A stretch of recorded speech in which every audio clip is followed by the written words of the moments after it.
I found the perfect staycation unit with Japandi-inspired vibes offering a stunning view of the Manila Golf and Country Club and BGC. This loft-type unit is incredibly cozy and relaxing, featuring open floor plans, high ceilings, and large windows for natural light. Walking distance lang to sa BGC High Street and BGC Art Walk, Forbes Town, The Mind Museum, Track 30th Park, kung saan pwede kayo mag-outdoor activities like jogging or relaxing. Market, at marami pang iba dahil nasa gitna lang kayo ng BGC. They have a very cozy and spacious living area, dining area perfect for 4 people, a dedicated workspace, fully equipped kitchen, air-conditioned bedroom, and 2 toilets and baths with toiletries provided. Enjoy free access to the swimming pool, a playground for kids, outdoor furniture for relaxing, and may gym access. What's up guys? For today's vlog ay may bagong staycation unit na naman akong ibubudol sa inyo at on the way na nga kami papuntang BGC. Dito lang pala yan located sa The Bellagio Tower 3, Forbes Town, BGC.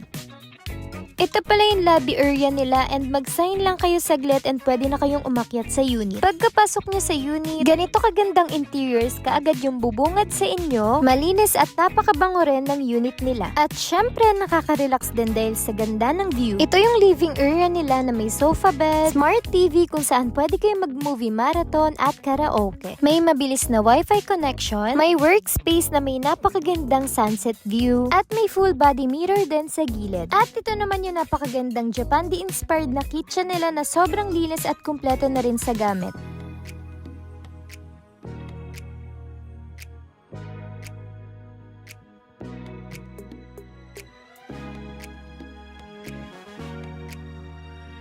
So, dito naman tayo sa dining area na favorite spot namin dahil sa ganda ng design, maaliwalas, at sa ganda na rin ng view talaga. Maximum of 4 packs nga lang pala yung unit nila kaya saktong-sakto lang din sa amin yung higaan at mga upuan. May toilet and bath naman dito sa living area, may shower, mirror, and with toiletries provided. So, dito naman tayo ngayon sa taas. Kitang-kita kung gaano kalawak yung second floor nila. May 1 queen size bed and may 1 toilet and bath din dito. May dining and golf view pa at may aircon na rin dito sa taas. Ang ganda rin ng pagkakaayos dito sa bed and very comfy pa ng foam. Nandito naman sa cabinet yung extra bedsheet and blanket. Sa CR naman, halos same lang din ng CR sa baba. May mirror, bidet, and may own shower. Meron din dental kits and towels. At ito pa, may extra space rin sila dito na pwede nyong upuan or latagan. May kita nyo rin dito yung mga dumadaan na eroplano. At perfect to pang picture-picture nyo for IG kasi tanaw na tanaw mo talaga yung BGC at yung mga naglalaro ng golf sa morning. After lunch, naisipan muna naming lumabas at ganito kaganda yung view sa may elevator at kitang-kita dito yung Burgos Circle. And guys, pwede kayong mag-rent ng bike or ng scooter dito. Since walking distance lang naman yung mga pwedeng galaan at kainan dito, naglakad lang kami pa Mind Museum and BGC High Street. Bumili lang kami ng food, nag-coffee date, at nag-picture-picture. After gala, bumalik na rin kami sa unit para magpalit ng pang-swimming. Free access lang pala yung pool nila at need lang dito ay naka-proper swimming attire. So kung gusto nyo rin mag-swimming, magdala na lang din kayo ng pang-swimming nyo. Meron sila ditong spa, may fish pond din sa gilid, may playground, may outdoor furniture na pwede nyong tambayan, at may gym din na nasa gilid lang ng lobby. After swimming, lumabas ulit kami para bumili naman ng foods na pwedeng maluto for our dinner. Pagkabalik, nagsaing na rin kami kaagad at nakapag-prepare na rin kami ng kakainin namin. Pagkatapos naman kumain, nakapag-karaoke night session kami at nakapag-Netflix and chill pa bago matulog. Kaya guys, kung gusto nyo rin mag-stay sa BGC, itry nyo na rito sa Japandi Golf View Haven. Dito lang sila sa Forbes Town, BGC located. And promise guys, hindi kayo magsisisa dito sa unit nila. Kaya kung magbubook kayo, i-message nyo lang sila sa Facebook page. Hanggang dito na lang guys. Thanks for watching. Bye-bye!